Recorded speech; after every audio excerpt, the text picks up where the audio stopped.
Hello મિત્રો, તમને કોઈ પણ સંખ્યાનો વર્ગ કરતા નથી આવડતું તો આ વિડીયોમાં તમે બરાબર જગ્યાએ આવ્યા છો. તો વિડીયોને અંત સુધી જોતા રહેજો. તો કોઈ પણ સંખ્યાનો વર્ગ હશે, 2 ડિજિટમાં હશે કે 3 ડિજિટમાં હશે તો આવડી જશે. વર્ગ કરતા સરળ રીતે કરતા આવડી જશે. તો ચાલો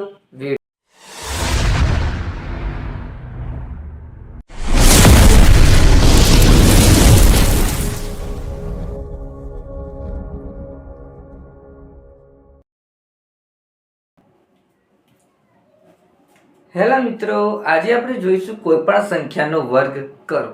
જેમ કે આપણે દાખલા તરીકે ઉદાહરણ તરીકે લઈએ 36 નો વર્ગ.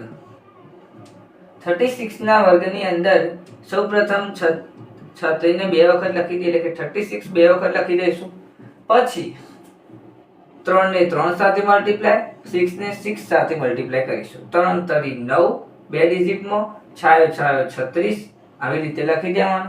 પછી એને એકબીજા સાથે મલ્ટીપ્લાય કરીશું. આને એકબીજા સાથે મલ્ટીપ્લાય કરી 6 તરી 18, 6 તરી 18, એક ડિજિટ છોડીને લખવાના. પછી સરવાળો કરી દઈશું. 6 તો 6, 8 ના 8, 16 ને 17, 18, 19, 20, 21, એટલે કે 1, 9 ને 10, 11 12 વધી 1 તો આયા 1296. આન્સર મળ્યો 1296. તો 36 નો વર્ગ થશે 1296.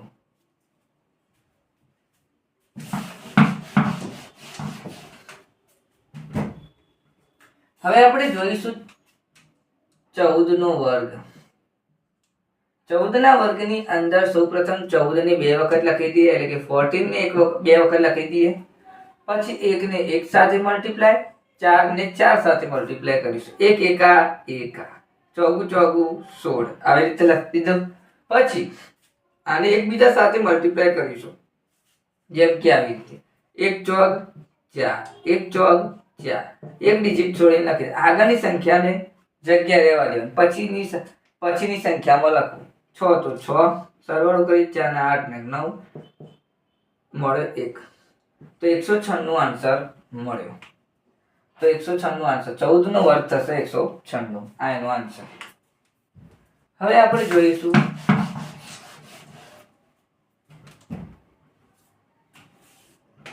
24 નો વર્ગ, 24 નો સ્ક્વેર. 24 ને 2 ડિજિટમાં લખી દીધા. પછી 24 મલ્ટીપ્લાય 24 લખીશું. 2 ને 2 સાથે મલ્ટીપ્લાય, 4 ને 4 સાથે મલ્ટીપ્લાય કરીશું. 2 દુ 4, 2 ડિજિટમાં, ચોગુ ચોગુ 16, 2 ડિજિટમાં. પછી એકબીજા સાથે મલ્ટીપ્લાય, 4 દુ 8, 4 દુ 8, એક ડિજિટ છોડીને લખવાના, એટલે કે એક જગ્યા છોડીને લખવી. 6 તો 6, 8 16 17 વધી 1 મને 576. તો 24 એટલે કે 24 નો સ્ક્વેર થશે 576.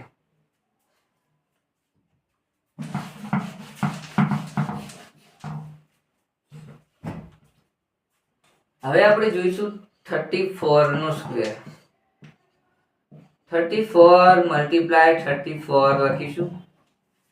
3 ને 3 સાથે મલ્ટીપ્લાય, 4 ને 4 સાથે મલ્ટીપ્લાય, 3 તરી 9, 2 ડિજિટમાં, ચોગુ ચોગુ 16, આવી રીતે લખી દીધું. હવે આપણે જોઈશું 2 ને એકબીજા સાથે મલ્ટીપ્લાય કરીશું. 4 તરી 12, 4 તરી 12, 2 ડિજિટમાં લખવાના, એક ડિજિટ છોડીને. 6 તો 6, 2 દુ 4 ને 1 5, 9 10 11 વધી 1 તો મળે 1156. તો 34 નો વર્ગ થશે 1156.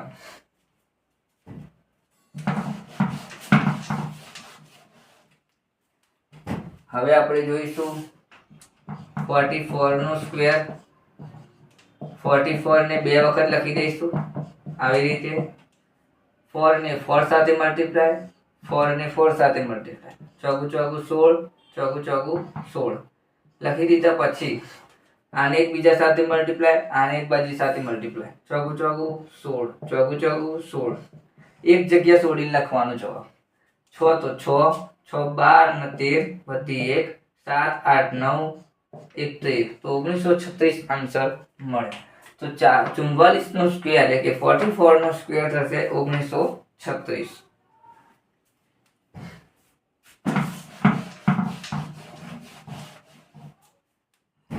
હવે આપણે જોઈશું 54 નો સ્ક્વેર. 54 into 54. 5 ને 5 સાથે મલ્ટીપ્લાય, 4 ને 4 સાથે મલ્ટીપ્લાય. 5 5 25, ચોગુ ચોગુ 16. હવે એકબીજા સાથે મલ્ટીપ્લાય, 5 ચોક 20, 5 ચોક 20. સરવાળો કરીશું એક ડિજિટ છોડી. 6 તો 6, 1 તો 1, 5 10, 5 તો 2, 6 9, 9 ને 2 તો 2916 એટલે કે 2916. 5 54 નો સ્ક્વેર, 54 નો સ્ક્વેર 2916, 2916.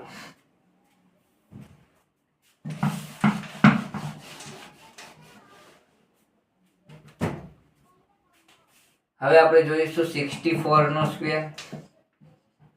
64 મલ્ટીપ્લાય 64 બે વખત લખી દઈશું. 6 ને 6 સાથે મલ્ટીપ્લાય, 4 ને 4 સાથે મલ્ટીપ્લાય કરીશું. 6 ચોક સૌપ્રથમ 6 6 36, ચોગુ ચોગુ 16. એકબીજા સાથે મલ્ટીપ્લાય, 6 ચોક 24, એક ડિજિટ છોડી લખવાનો. 6 ચોક 24, એક ડિજિટ છોડી લખવાનો. હવે 6 તો 6, 4 ને 8 9, 6 ને 2 7 8 9 9 10 વધી 1 4, 4096. તો 64 નો વર્ગ થશે 4096.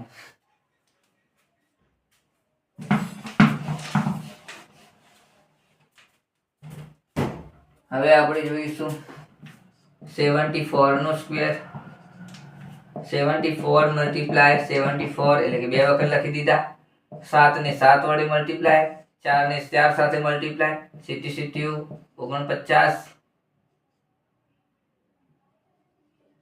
49, ચોગુ ચોગુ 16. પછી એકબીજા સાથે મલ્ટીપ્લાય કરીશું. 7 ચોક 28, એક ડિજિટ છોડીને લખવાના. 7 ચોક 28, એક ડિજિટ છોડીને લખવાના. 6 તો 6, 8 9, 8 16 17 વધી 1, 9 ને 10, 4 14 વધી 1 5. તો 5476 આન્સર મળ્યો. તો 74 નો સ્ક્વેર 5476.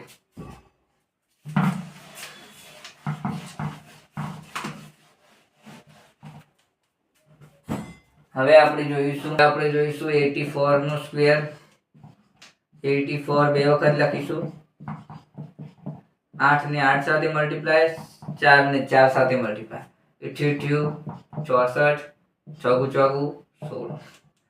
એકબીજા સાથે મલ્ટીપ્લાય કરી દઈશું. 8 ચોક 32, 8 ચોક 32, એક ડિજિટ છોડીને લખવાના. પછી સરવાળો કરીશું. 6 2 4 5, 4 ને 7, 4 ને 6 10 વધી 1 મળે 7. તો 7056 આન્સર મળ્યો.